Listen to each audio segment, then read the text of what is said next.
You're asking me about strains of cannabis and their mechanisms. And I'm a bit ashamed to say that despite all of my books on this subject and the last 10 years of collecting data, I have only one piece of advice to offer. The nose knows. I'm Lex Pelger. I cover cannabinoid science. Ask me anything. I'm sponsored by the Cannabis and Health Research Initiative, who will pay you $100 to talk about your use of our favorite plant. Link in bio.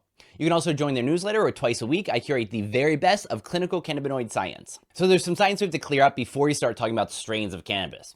First of all, strains is not a real term. I don't know how many times I've been cornered by plant biologists at parties who want to complain that for every other plant that humans study, we have different cultivars of the plant.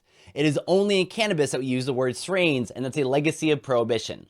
In general, differences between the cultivars, besides being THC dominant or CBD dominant, or high in the more minor cannabinoids like CBG or THCV, the big difference is in the smell. And the smells are mostly the result of terpenes. Now, terpenes are the largest class of biological molecules on the planet. We know of over 20,000 terpenes that plants use to communicate with each other, to ward off predators, and to attract pollinators, among other jobs. So when we talk about different cultivars of cannabis, people are usually talking about the different terpenes inside the plant. Cannabis has been documented to produce over 200 different terpenes.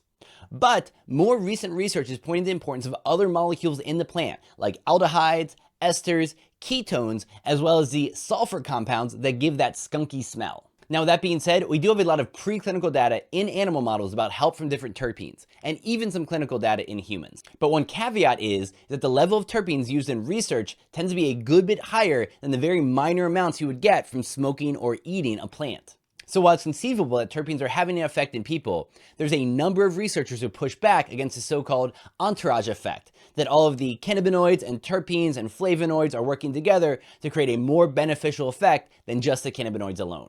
For me, I do believe in the power of microdosing.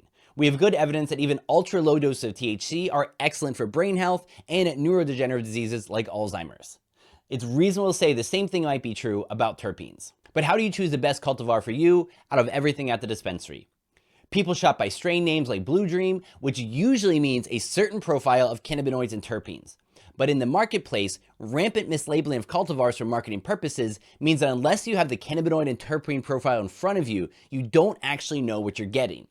And really, with the problem of dispensaries always having a different rotating selection of cultivars, the very best way to choose your strain of cannabis is by putting your nose into it and smelling it. If it agrees with you, it's the one for you.